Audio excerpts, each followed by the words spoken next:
Welcome to the Filmistines, the podcast where we discuss all things movies. Join us as we dive deep into the latest releases, revisit classic films, and explore the art of cinema. Whether you're a film fanatic or just love a good flick, we've got you covered. From Hollywood blockbusters to indie gems, we'll be breaking down the storytelling, cinematography, and everything in between.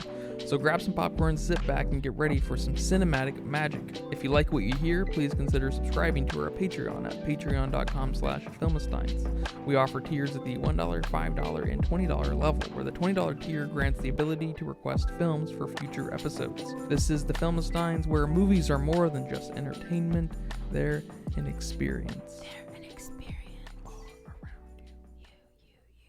So welcome back to another episode of the Filmistines. I'm going to start numbering these soon, so get ready to feel like you've done a lot of work.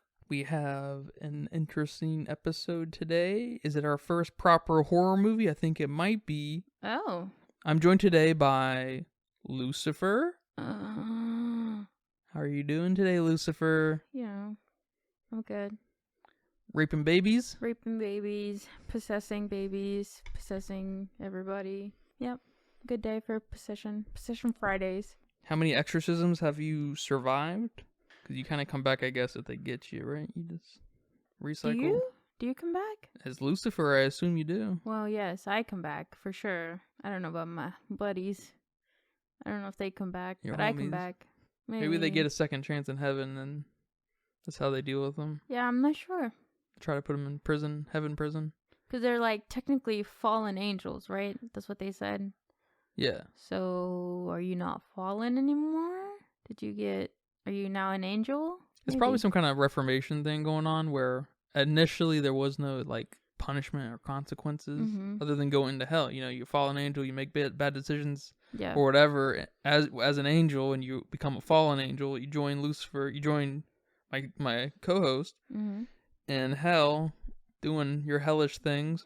But if you're so bad, you keep fucking around on earth and possessing people, Jesus is just like, what the fuck? Or whoever's judging you, I guess, is like, what the fuck? So, like, you know, kind of like they do in, you know, here on earth, they reform their old ideas and constitution, and then they're like, all right, I guess we're gonna introduce a judicial system here too, and we're gonna put your ass in prison and see if you learn.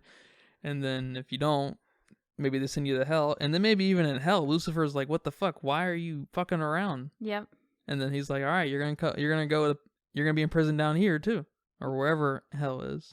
I could see that. I could see that. You know what I mean? Prison hell. So today we're covering the very new Russell Crowe film. He didn't direct it, but he's the lead. The Pope's Exorcist. The Pope's Exorcist. Did you expect that? Did you expect to watch this movie? No, I didn't expect to watch it. Yeah. Well, I did because, you know, we're not on a horror kick, but we're on a horror adventure. Yeah, and I don't like it when one gets by the goalie with horror. And this, would this have been a sneaky one? I'm not sure if I would have missed this one. I don't know if it would have been a big deal. But I'm glad I watched it. I'm glad it exists.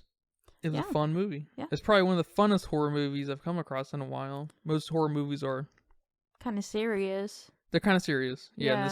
That's a good way to put it. And this one was a little, like, it was like so serious that it, you know, started to become campy and even video gamey, or like, you know, kind of Mission Impossible-y, you know, just like almost spy, almost actiony. Yeah. Yeah. I was just like, I can't believe where this is going, but this is awesome. You know, metal is the only way to describe this movie. This is probably the most metal Exorcist movie I've ever seen. And I'm glad they owned it, and they owned this movie. They delivered in every way. Yeah, so I'm actually mildly impressed with this movie. What are your high-level thoughts? I liked it a lot. Is it my favorite demonic possession movie? I don't think so. I think there's better demons out there, better possession victims, I guess. Yeah, wasn't crazy about the victims here. But, yeah. But Russell Crowe, man, But yes, he's a killer. Dude. He was a killer, and I do love the little fun, you know, elements they made. What is he, the priest? They made him have. He's kind of trying to have fun with his life and not take things so seriously. Even something as what should be the ultimate seriousness. Yeah, at least from his perspective. Yeah, from his the perspective. Vatican's perspective. Yes. Yeah.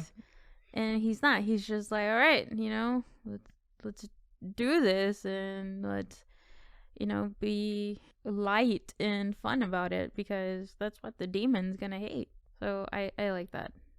I think that was a fun twist that you don't see. I mean, honestly, in any of the ones I can think of, I've never seen a priest so lighthearted. I've never seen a priest so smart and so well written. Yeah. That's probably the most impressive part about this movie is the priests let in a real lecture style piece of advice about the demons that they don't even have in their mind. They don't have the concept of what suffering is, and so you can just blow that up into the whole human condition, and that they don't understand things like humor and stuff, and they don't understand. It's almost like they're like a 2-year-old, and they don't know how to deal with these like emotions that they're like feeling and not feeling at the same time, and they're just kind of lashing out and not very emotionally kind of coherent. Yeah. I like that a lot. Yeah, I like that. I like the demon itself, which, it's a very tropey thing that the demons are, kind of childish and immature. And, the great example is the one in The Exorcist. Whatever he says, what does he say? He says all kinds of stuff. Yeah, he says like some really rude. He says, your mother sucks cock in hell. That's my favorite line. Yes. And then this demon's all about fucking you too. Fucking the priest. Let's fuck some priests. And like he grabs his mom's like breast. Oh yeah. He's like, I wanna, suck your boob. I don't know what he says. It's awesome. Yeah, and like you never breastfed me, mom. Yeah. I'm like, oh my god, this demon's insane. And I like that they kept that. I like that they kept that kind of trope with the demons being. I haven't seen a demon go so hard in a while. True. Like Reagan's demon from The Exorcist. I can't remember. I'm not super knowledgeable on the possession, Exorcist horror, movies and stuff. I'm not. They're usually super low budget and not that that's a problem, but they sneak past me real quick. Yeah. And so I have got to be recommended them basically because there's a lot of them. But I've never seen a demon on this level. One thing I really liked, small little detail, is we heard the demon talking to Gabriella, that's Russell Crowe's character, talking to him when he wasn't around. Like when he was down in the catacombs, he was being spoken to by the demon dude. I really liked that we didn't have to be in the same room for that communication to happen, and I thought that was really fun. I didn't know, and I don't know if it's true that the Vatican had a chief exorcist. Is that true? Or is that something that was solely made up in the film? That's totally true. That's awesome. Yeah, this dude's real. No, I knew he was real. I didn't know that position was real. Yeah. Like, I'm the chief exorcist of the Vatican. I'm like, what? No way. That's not a real title. I just thought that was funny. Yeah, I like that the other bishops were like, we're kind of real into science now, and so we don't really know if we have a job opening for you anymore. But that was really funny. I mean, there's a lot of funny bits that aren't in your possession movies. Yeah, absolutely. So I like that new take. And I think that's just a product of, I can see it kind of being difficult to find a sense of humor and writing something so schlocky normally, but they got some writing chops on this. I don't know who wrote this movie. I didn't even look it up who directed it, actually. Oh, his name is Julius Avery.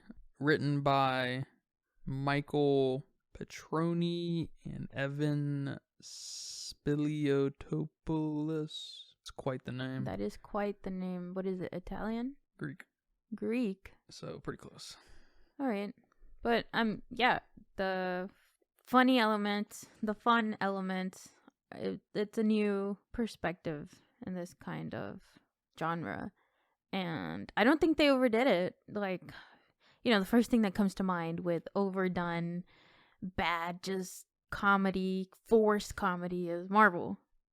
And especially the latest Marvel. And it's so cringe, and it's just, I like Marvel, but just some of the humor is just like, okay, we're serious right now. No need for a joke right here. And I think they did this very well, trying to insert some of the lightness to it. Yeah, it's hard to differentiate between him, Russell Crowe, really just embodying the character versus it just being well written. But I don't think I've ever seen a priest so smart and like so, I don't know, like understanding of the situation and knowing what to do. You know? Yeah. He felt very, he didn't feel powerful or anything, but he felt very in control on an intellectual level. Yeah. You know? Yeah.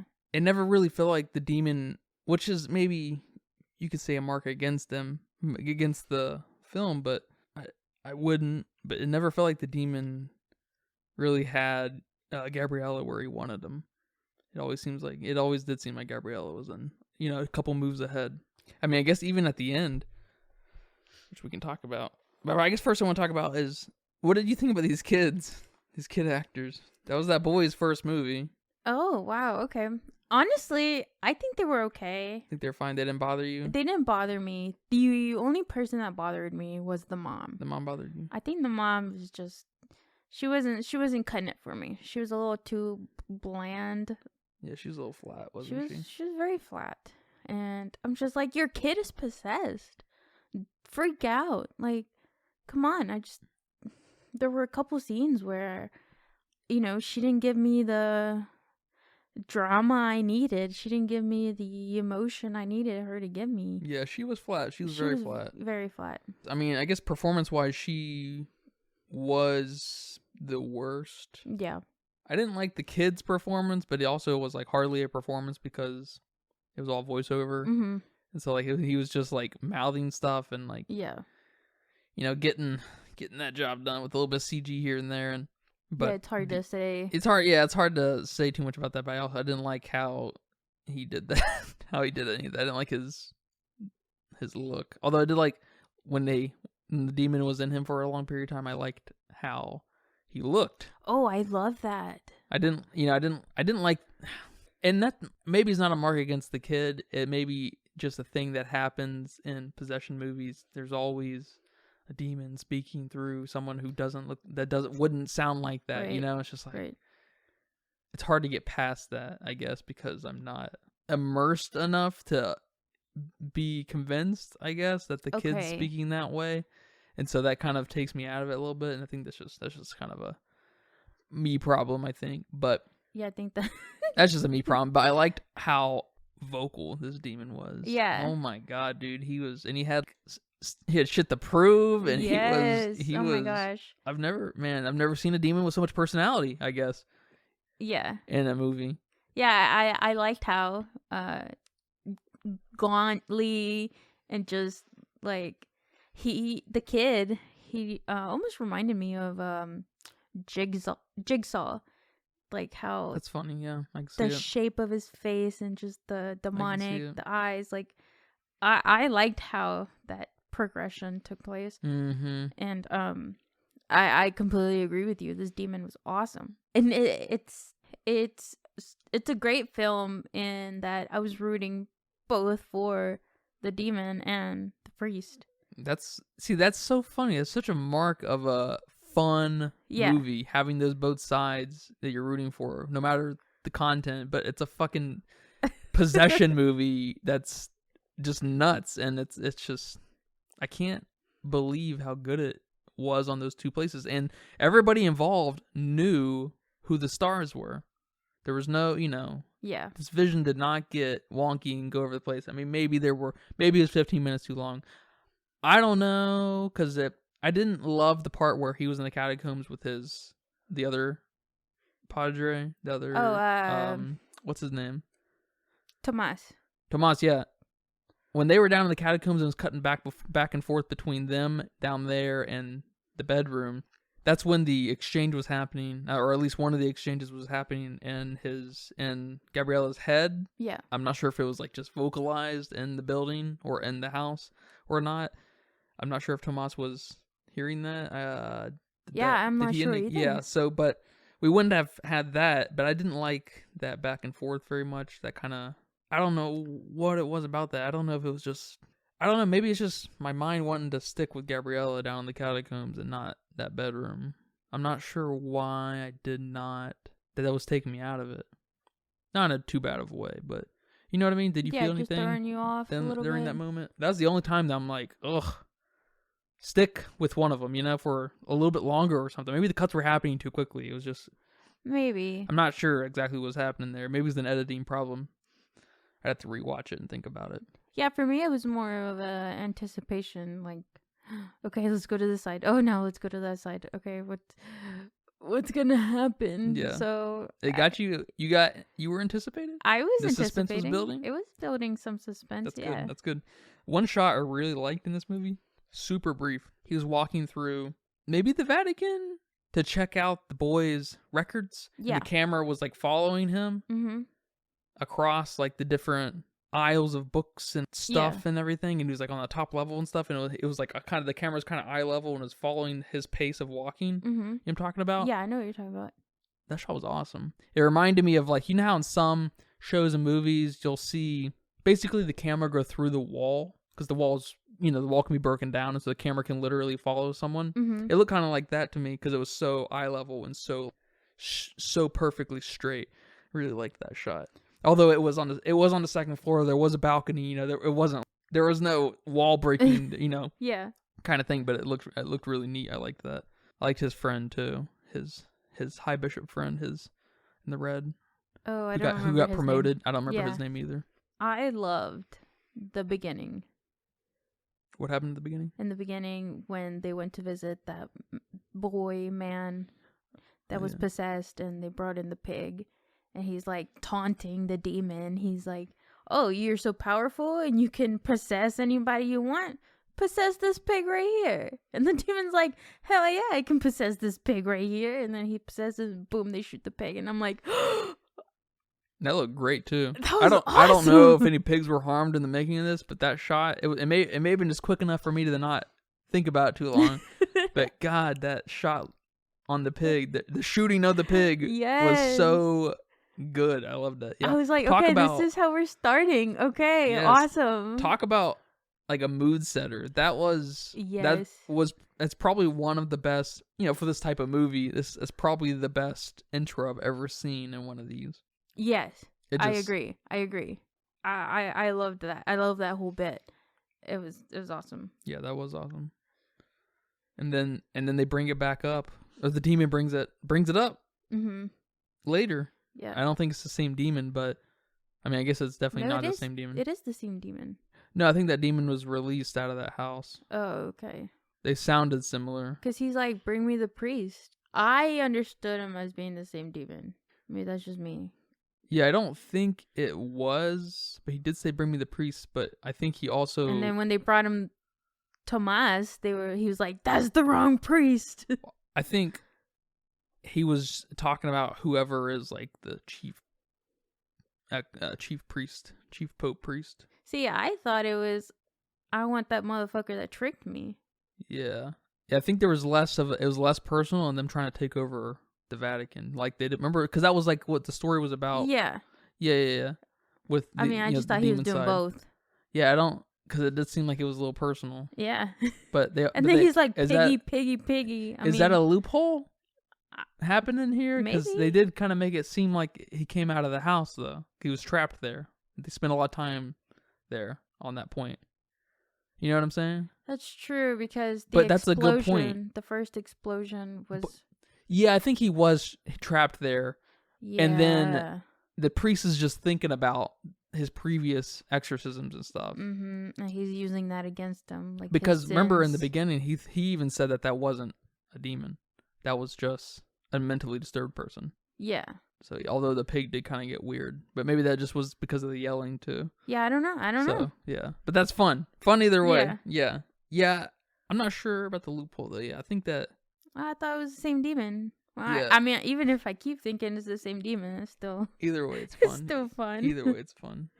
I got 2 favorite scenes. Oh, you got 2 favorite scenes? What are they? The first scene is when Amy bites her mom when she bites her hand. Yeah. You know, Amy's possessed and she's killing her mom. Yeah.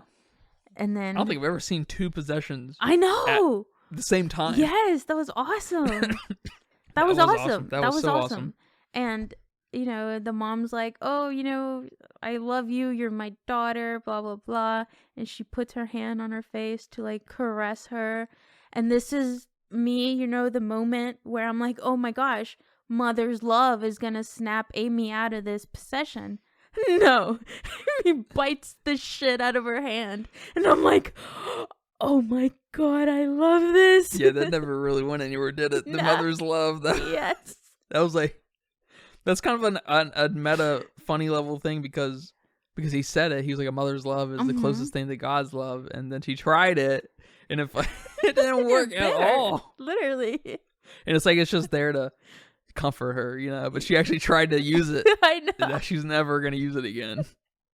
I love that so much because, you know, and that's also partially me thinking, oh, this is the motherly love scene that, you know, gets her child back. Yeah, that's funny. And no, she bites the shit out of her hand, and I'm awesome. like, oh my God, yes.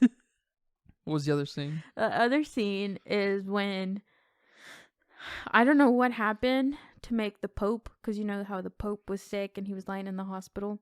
Yeah, that little B plot was a little weird. It was a little weird. I don't know what happened there, but I think it was when he guessed the demon's name when he was reading all that stuff. Yeah, and the Pope just like starts vomiting blood and he shoots it at Sullivan. Oh, that was good. Yeah, that was good. I like that. Remember, the Pope was also reading that thing that was hidden, that little note that was hidden in that book, and then after he read that, he like he got sick or whatever. But I don't know what caused him to throw up. I think that's when Gabriele was like, guess the demon's name. Yeah. And then he's like, and then all the blood is just... Why did that happen? I don't know why that happened, but I liked it. Yeah, they spent just a little... They spent the smallest amount of time they needed to on that to get whatever message they were getting across, and to not like kind of take you away from what's happening here, because the Pope stuff is completely irrelevant. Yeah. That was funny. That was awesome. Yeah, I forgot about that. That was awesome. Those are my 2 favorite scenes. I guess the goriness of those. I wish there was a little bit more gore, more creepiness.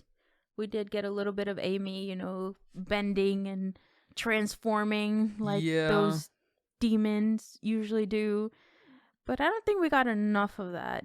Yeah. Of that creepiness. Because that's what gets me in some of these possession films. The bending of the wrong bones and her head turning backwards, and it's like, oh shit, your body's not supposed to do that.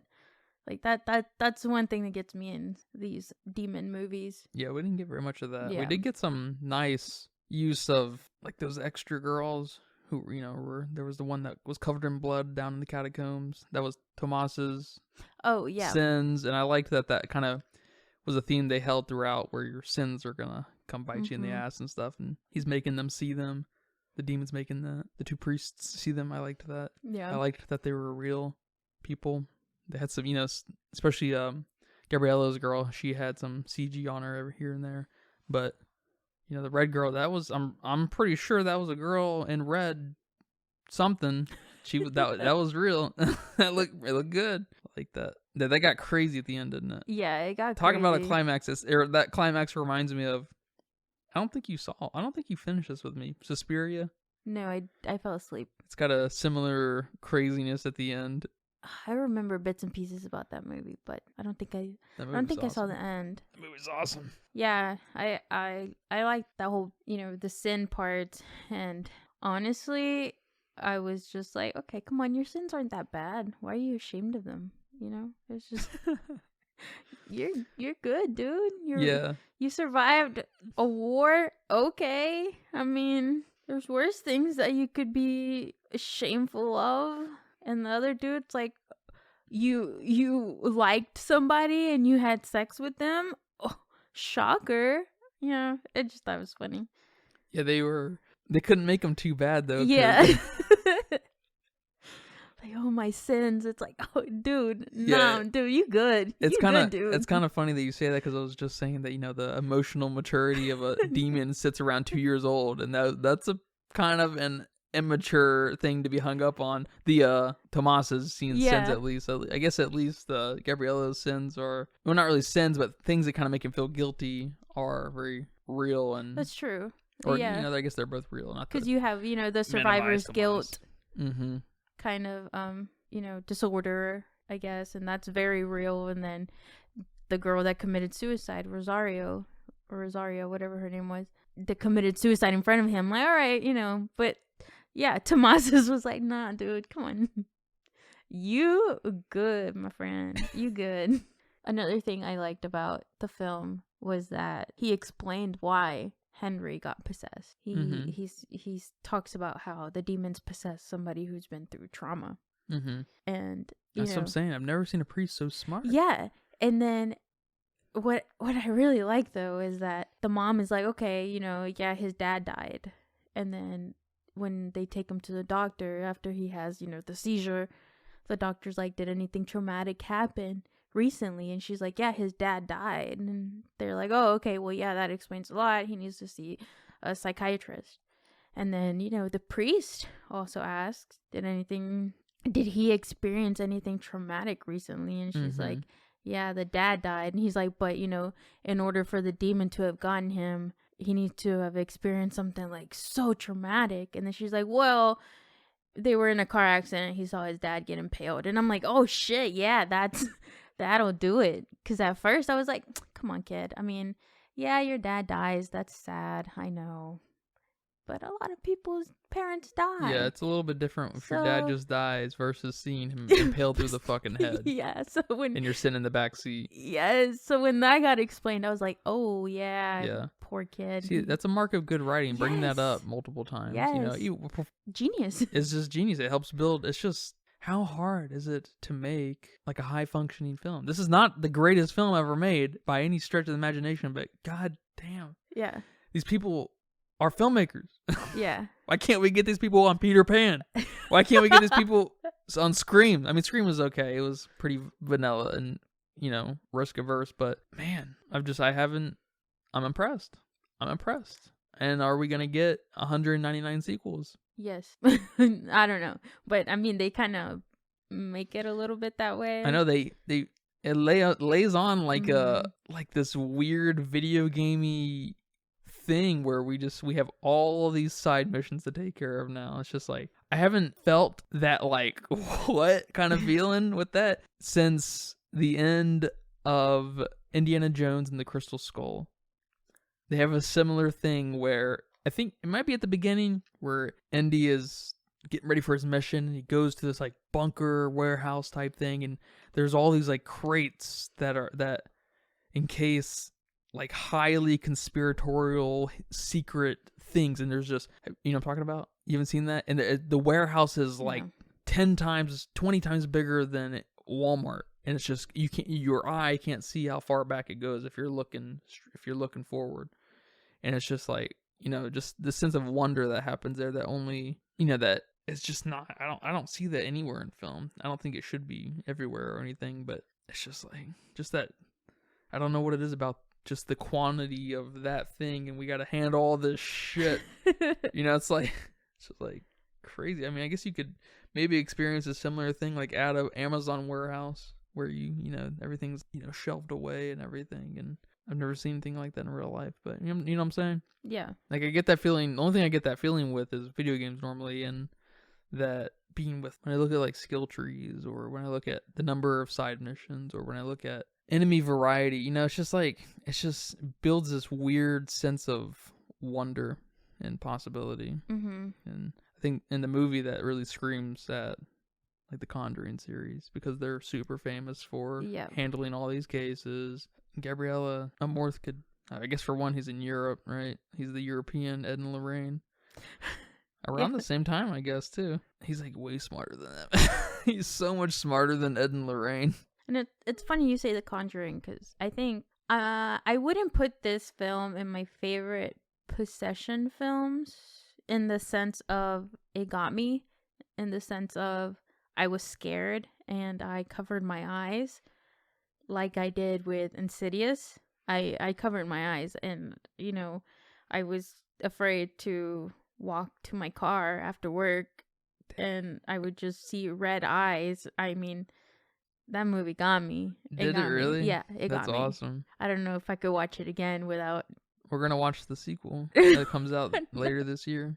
Like, no, you're gonna have to, keep all the lights on, and because even me thinking about, my notes for this podcast and thinking about the possession films that I've seen and, the parts that got me and stuff, I got spooked here in my desk just thinking about that stuff. So I'm a scaredy cat. I'm a huge scaredy cat. Yeah. This movie did not creep me out in any way. Yeah. Maybe one scene where... Probably close to the beginning. Yeah, where Henry had that mask. Because, I'm weird about faces. I think that's, weird moving body parts and weird faces and up close screen faces. You're probably not alone in those. So that, I wouldn't put it in this movie scared me, this movie got me. But I would put it in I love this demon dude. He gets my award for the best demon. Yeah, I have to agree. And just a fun movie. So.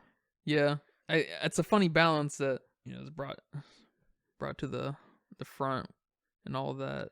I don't know if you can have scary and just balls to the wall crazy, I think the only thing I can think about that's got a similar thing going as far as I don't think I've seen anything else like this. I've never seen a horror movie or whatever you want to call it so metal and not a horror movie, Yeah. Because they usually lean into the drama side, like Hereditary, and there's some like kind of, I wouldn't call Hereditary metal any way whatsoever though, but the very end is pretty metal, I guess, with the dad catching on fire and the floating bodies and the decapitated bodies, and like there's like kind of a metalness there, but it's also like complete mind fuck. Yeah, it's like there's no mind fucking happening here. You know, it's different. I guess that's just the campiness of this. I wouldn't call very many possession movies campy. I don't think campy's hard to define. I think, but yeah, I wouldn't either. And even with the Conjuring films, I like those a lot too. And some of those do get me too. Yeah, not bad. But they're not. And the most metal one there is The Nun, right? Yes. And it's one of the more fun ones too. Yes. Nun 2's come out this year as well. Oh my god. Saw that. That's awesome. That's actually a good maybe analog to this film. I haven't seen that in a little while, so I don't remember it really. But I like this style of horror movie. And it kind of reminds me of Final Destination with kind of being that element of fun. You know, Final Destination is much more like anxiety building with everything you fucking walk around because everything's a death trap. But it's just, it's just fun angles of, there's just a lot of angles of potential fun and that are just surprising when it comes to horror. And I appreciate this film a lot for that. Yeah. I'm sure there's several other films that are like this, but I can't think of any. I haven't seen one in the last few years, so this is like real fresh and appreciated. Comes highly recommended. Yeah, I'd recommend this. And I guess I haven't seen too many possession movies, besides. There's hundreds of them, man. Yeah, I haven't seen any of the Emily Rose ones. What's it called? The Exorcism that one's pretty of good. Emily Rose. Yeah. I haven't seen that. There's only like 10 good ones out of several hundred. Mm-hmm. And I guess if you want to include like Paranormal Activity, those are sort of possession. I guess they are. The main character gets possessed. Yeah. So. It's not an exorcism film, but yeah, it is. It's kind of the broader possession film. Yeah. There's not, because I guess Insidious borders into that exorcism. Because, they bring in our favorite old lady. What's her name? Insidious. The old lady? Yes. Whatever her name is. Doesn't matter. But Paranormal Activity, is just possession and, like, what happens in this house. The first two Paranormals, I know they were, like, a phenomenon at the time and stuff, but they are actually pretty good. I didn't like them. Good. I've only seen the first one. I can't believe... To be honest, the second one's better. Okay. And I'm surprised you like the first one because you like found footage films, and the second one's much better because it's just I could see a redo of the first one being better just because they have better filmmaking chops now, but There were like 3 fucking different shots in the first movie, and that's just dumb. I think the first one was a little too like way too cheap, way too slow for me. Yeah, that might just be a problem with those types of movies with you, because they are kind of. They were just slow. They're kind of slow. I'm like, get on with it. Yeah, because they got to build it. And you gotta, I guess those are kind of the movies where you need to watch it by yourself, turn the lights off, headphones, maybe. Hell no. Those are that Paranormal Activity might fits into that. The later ones though are so bad. The later Paranormal Activity movies are so bad. There's more than 1 and 2. There's like 5, 5 or 6. Okay, yeah. I didn't know that. But you will never, ever, ever in the history of my life see you watching one by yourself. See me watching a scary movie by myself. No. With the lights off? No. Even with all the lights on. Yeah, with a bunch of space behind you too. Oh my god, no. I can't even do it when you're here. Like when we were watching this, remember? I thought you snapped your fingers close to my ear. I thought you were trying to scare me. No. And you said no, and I'm like, what the heck? Because you the way you were sitting, like, you're kind of right. And I can't snap with my right hand. I was just like, okay, well, I'm already spooked, and it's not even a spooky movie. I'm gonna die today. So, I very guilty pleasure movies for me, but can't do it by yourself. Can't do it by myself. That's I cannot. Funny. Guilty pleasure. It's a guilty pleasure that requires company. Yeah. That's funny. Because, like, even when we saw, because I'm pretty sure we saw Scream 5 at the movie theater. Yeah. And any scary movie we've seen at the movie theater, just walking back to your car after seeing that, spooked. I have this, like, weird feeling in my belly. So I wish I had that. Oh no. I don't even know why I like horror movies. I don't get spooked at all. I haven't been spooked in decades, man. Oh my god. I haven't been spooked since I overcame my fear with Chucky. Maybe, that's funny. Maybe 18 years ago.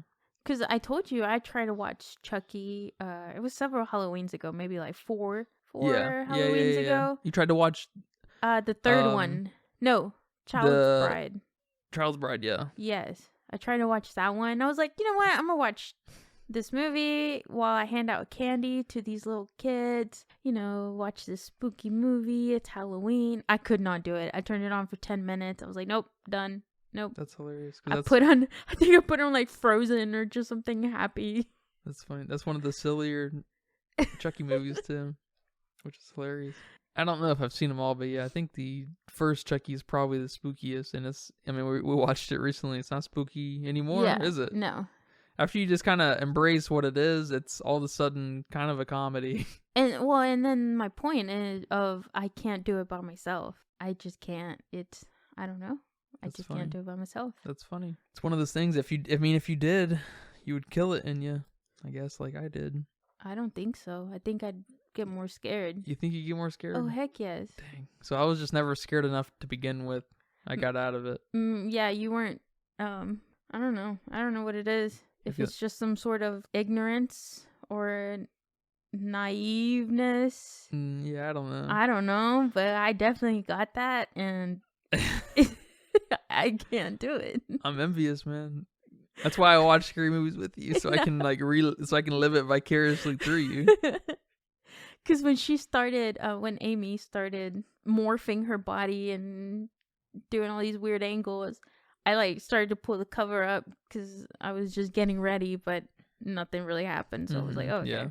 Okay, we're good.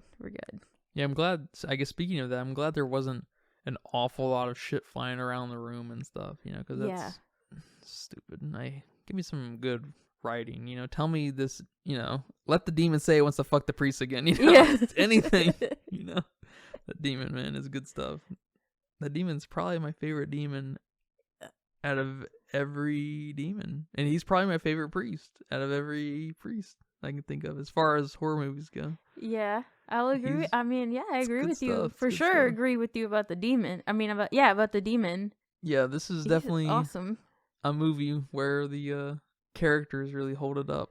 The writing too, especially with Russell Crowe's character Gabriella. Yeah, it's just so on point. I just can't believe it. I've never seen a priest who is so badass and not stupid, at the same time, because he's not too badass. Like if it was like a, I don't know, a John Wick priest, he'd be probably kind of stupid.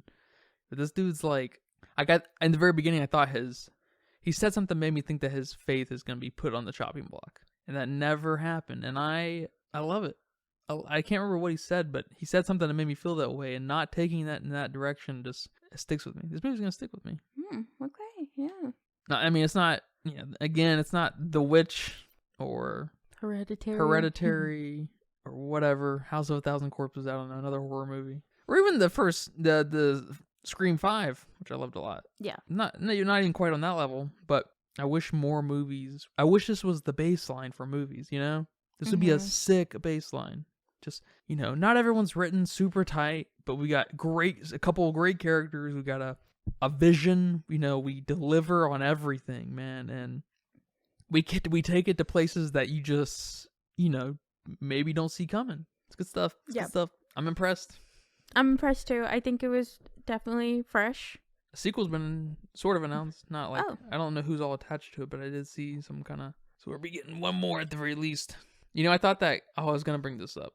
I thought Tomas was the brother from Selena, the Netflix show.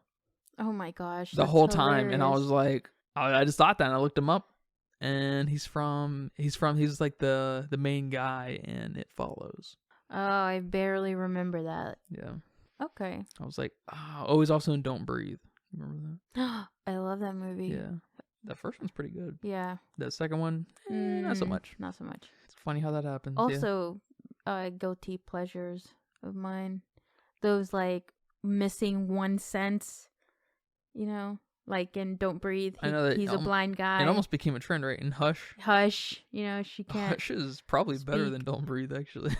Oh, I liked both of them. I mean, Hush is pretty decent. Yeah, I like that Tomas's ear got gnawed off. Got gnawed off. I loved it. That was awesome. It's in the same as like, Amy biting her mom and the throw up scene. Yeah, they didn't pussy around anything. People got hurt. Yes. And they, he was like constantly like, you're all gonna die tonight. Yep. No one's leaving this house. And they started like right away too. Like no bullshitting around with Henry. Like Henry got to the house, boom, possessed. Yeah. Awesome. Which I'm glad, because that I think I could tell that he wasn't gonna be able to deliver on anything. Oh, the kid? Yeah. Okay. Because not that it was his first movie, just I don't know. Maybe he would have surprised me, but I think they knew, and so they, one thing led to the next, because they knew this kid wasn't an actor. In fact, he's a karate fighter. Oh. He is like the co-owner of several dojos and teaches people of all ages how to fight and stuff. Yeah. Wow. Yeah. Okay. Yeah, I mean, and he's a model in London. Oh. Which I guess you can kind of see the model. He's got a model kind of look. The sharpness. Yeah. Of the features. So. I mean, they're like, hey kid, you're traumatized, so you're not gonna talk. And then oh yeah, that's right, he was mute. That was so intentional. Yeah. He must have not. Your only talking points are when you're mouthing the demon with the demon. I wonder why he got picked. Just a look, because he did have a interesting look, and then with the makeup on, he looked good. Yeah, he looked weird. I liked the eyes, the red around his eyes and stuff when the demon was in him. He looked good. Have you ever met anybody that's been possessed or has had an exorcism performed? My father. Your father? He had an exorcism performed on him? Yeah. A light exorcism. A light exorcism? Yeah. What is a light exorcism? Not like this one. That's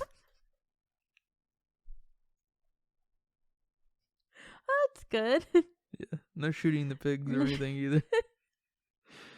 Yeah. Yeah, my dad's sister, my aunt, she had an exorcism performed on her. And my dad's side of the family is not Catholic. And I thought, maybe someone can shed some light. But I thought exorcisms were just performed by Catholics. Traditionally, yeah. Yeah. It's only, like they say, it's like the only denomination that recognizes them. Exactly. So I thought that was just weird. So maybe I'll talk to my dad one day about that. But, I don't know what religion he is, but not Catholic. Proper, at least. Yeah. Some kind of derivative, maybe. Evangelist, something along those lines. I don't know. Just not Catholic. So I just thought that was weird. But yeah, and on my dad's side, we have a lot of mental issues, I guess. Because my grandma was schizophrenic. So I wonder if there's something to that too. You know, Mexico absolutely is ancient in their beliefs of mental disorders. Yeah, so yeah, there's no doubt some corollary to all that. Unfortunately, all those misunderstood people had to go through hell to only be more misunderstood. Yes. So that just made me think about him saying how, you know, Gabriele is saying how a lot of times he refers them to doctors or psychiatrists. And he was like 99% of them, or 96% or whatever it was. Yeah. Yeah. Which was awesome. I loved 98, that. Yeah. I loved that. So I was like, oh, that's a good, you know, modern kind of spin into it. Yeah. Or even the bishop council was like, you know, we basically don't believe in your work. Yeah. Which was awesome. I loved that. And then he makes the discovery of, you know, the Catholics' whole lifetime, you know. They make, you know, he finds the map to all of their all the boss fights, you know? All the boss fights. Oh my god. It's awesome. It's awesome. Yeah. It's so cool. Yeah. Any final thoughts? Nope. Just go watch this movie. I don't know what I'd give it in my Letterboxd.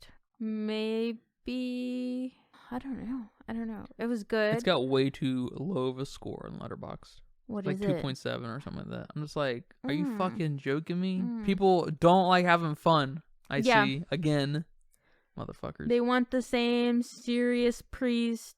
Yeah. Maybe not a so aggressive demon. I don't know. You want a less aggressive demon? Jesus. I'd probably give it a 3.5.